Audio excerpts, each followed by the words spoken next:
USA United States of America Trump ஆட்சிக்கு வந்த பின்னாடி கிட்டத்தட்ட 90 நாடுகளுக்கு டேரிஃப் போடுறாரு.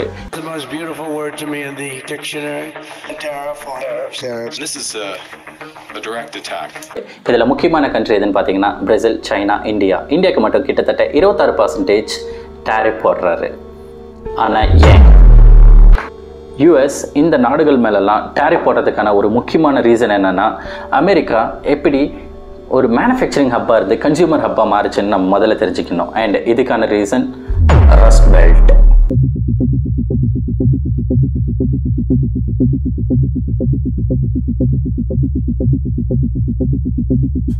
I think the reason why the Rust Belt is such a fascinating place is that it's complex. 1940 வரைக்குமே USA அவங்க விவசாயத்தை தான் பெரும்பான்மை நம்பியிருந்தாங்க. 40லேருந்து 60 காலகட்டத்தில் அவங்க என்ன பண்ணாங்கன்னா ரொம்பவே மேனுஃபேக்சரிங் ஹப்பாக மாறணுங்கிறதுக்காக பல ஃபேக்ட்ரிஸை யூஎஸ்ஏல திறந்து வச்சாங்க. பட் 60லேருந்து 70 காலகட்டத்தில் அவங்களால காம்படிட்டரை சமாளிக்க முடியல. அதாவது ஜெர்மனி, ஜப்பான் இந்த மாதிரி நாடுகள்லாம் வந்து கம்மி விலைக்கு பொருட்களை ரொம்பவே தரமான பொருட்களை தயாரித்து பல நாடுகளுக்கு ஏற்றுமதி செய்ய ஆரம்பித்தாங்க. பட் யூஎஸ்ஏல இருந்த labour cost as well as manufacturing cost இது ரெண்டும் மேனேஜ் பண்ணி அவங்களால அதே விலைக்கு கொடுக்க முடியாதனால அவங்க ஃபேக்ட்ரிஸ் எல்லாம் க்ளோஸ் பண்ண ஆரம்பித்தாங்க. And by end of 1973 almost 90% factories வந்து வேனிஷ் ஆகிடுச்சு, அதாவது க்ளோஸ் பண்ணிட்டாங்க.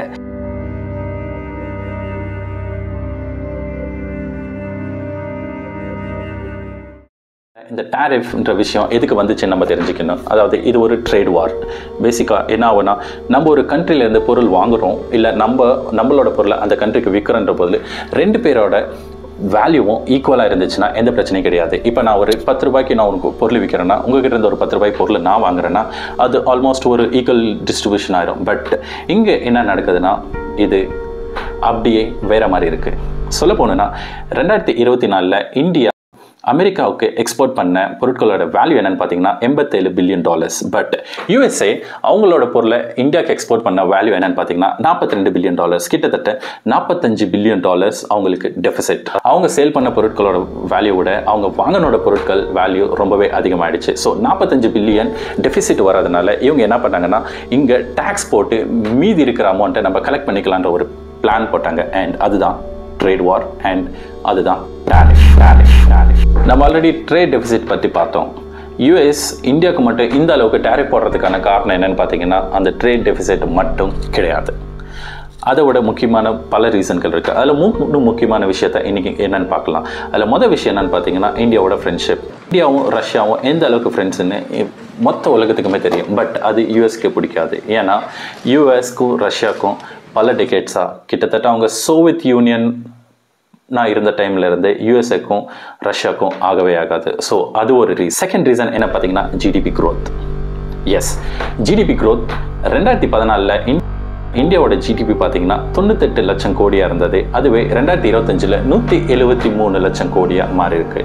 இது வளர்ந்த நாடுகளுக்கு கண்டிப்பாக பிடிக்காது. ஏன்னா அவங்க இந்த நாடு நம்மளுக்கு ஈக்குவலாகவோ இல்லை நம்ம மேலேயோ போயிட்டாங்கன்னா அது அவங்களுக்கு ஒரு கம்ஃபர்டபுளான ஒரு விஷயமே கிடையாது. அண்ட் தேர்ட் ரீசன் என்ன பார்த்தீங்கன்னா BRICS, பிரிக்ஸ்.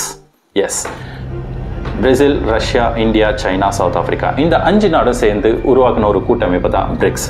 இதோட மெயின் அஜெண்டா என்னன்னு பார்த்தீங்கன்னா டாலரைசேஷன்.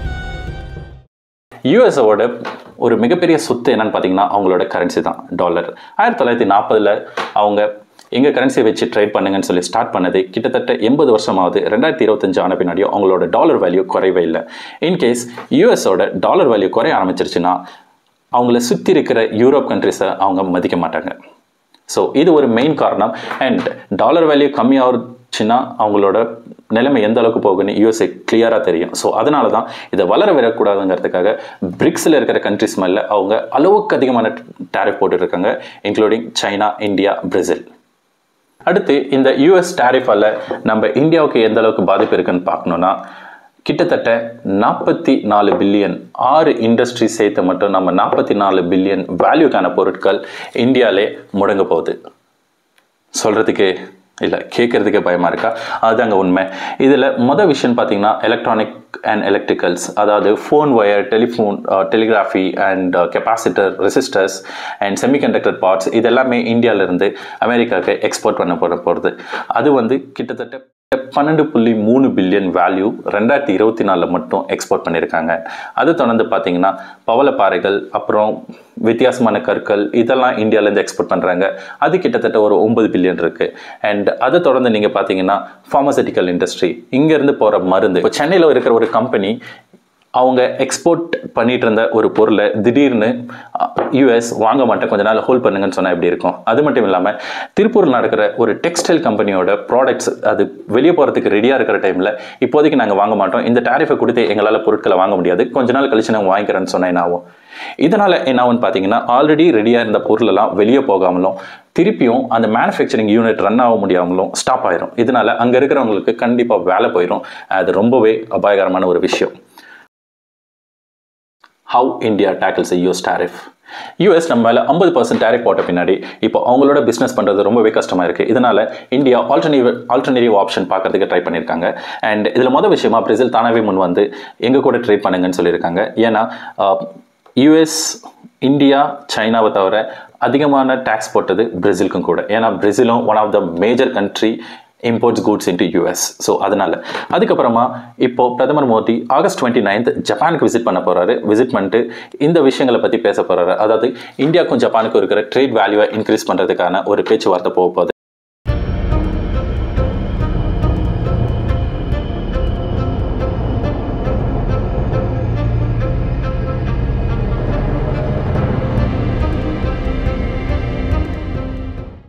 செப்டம்பர் அவர் சைனாக்கு விசிட் பண்ண போகிறாரு. ஷாங்காய் கார்பரேஷன் ஈவெண்ட், அது ஒரு சமிட் ஈவெண்ட் நடக்குது. ஸோ அதில் கலந்துக்கிறதுக்காகவும் அவர் போகிறாரு.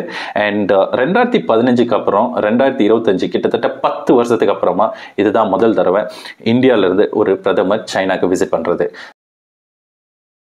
இந்த விஷயங்களெல்லாம் வச்சு பார்க்கும்போது நம்மளோட ட்ரேட் வேல்யூ மற்ற கண்ட்ரிகளோட இன்க்ரீஸ் பண்ணும்போது யூஎஸோட டிபெண்டன்சி ரொம்பவே குறையும். இதனால் நம்மளோட மார்க்கெட்டும் ஸ்டெபிலைஸ் ஆகும். அது மட்டும் இல்லாமல் நம்ம டாலரையே நம்பி இருக்க வேண்டிய ஒரு அவசியமே இருக்காது. ஸோ இது உண்மையாகவே இந்தியாவோட க்ரோத்துக்கு ரொம்ப யூஸ்ஃபுல்லாக இருக்கும். பட் இதெல்லாம் எப்படி போகுதுன்னு பொறுத்திருந்தால் பார்க்கணும்.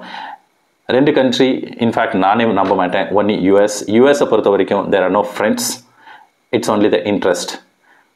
அது மட்டும் இல்லாமல் சைனாவே நம்மளால் நம்ப முடியாது. ஏன்னா எப்போ என்ன பண்ணுவாங்கன்னு அது யாருக்குமே தெரியாது. ஸோ பொறுத்திருந்து பார்க்கலாம். தேங்க்யூ ஸோ மச் ஃபார் வாட்சிங் திஸ் வீடியோ. அண்ட் இந்த வீடியோ உங்களுக்கு பிடிச்சிருந்துச்சுன்னா ப்ளீஸ் லைக் அண்ட் சப்ஸ்கிரைப். இந்த சேனல் ஆரம்பிச்சு நான் ரொம்ப நாள் ஆச்சு, பட் கொஞ்ச நாளாகவே நான் வீடியோஸ் போடல. ஸோ இப்போ நான் திரும்பவும் வீடியோஸ் போட ஸ்டார்ட் பண்ணியிருக்கேன். இந்த சேனலில் இந்த மாதிரி பல வீடியோக்கள் இன்ஃபர்மேட்டிவாகவும் அண்ட் கரண்ட் அஃபேர்ஸும் நம்ம பேச போகிறோம். உங்களுக்கு இந்த மாதிரி விஷயம் இன்ட்ரெஸ்ட் இருக்குன்னா கண்டிப்பாக இந்த சேனலை சப்ஸ்கிரைப் பண்ணி வச்சுக்கோங்க. And we will try to upload more new videos.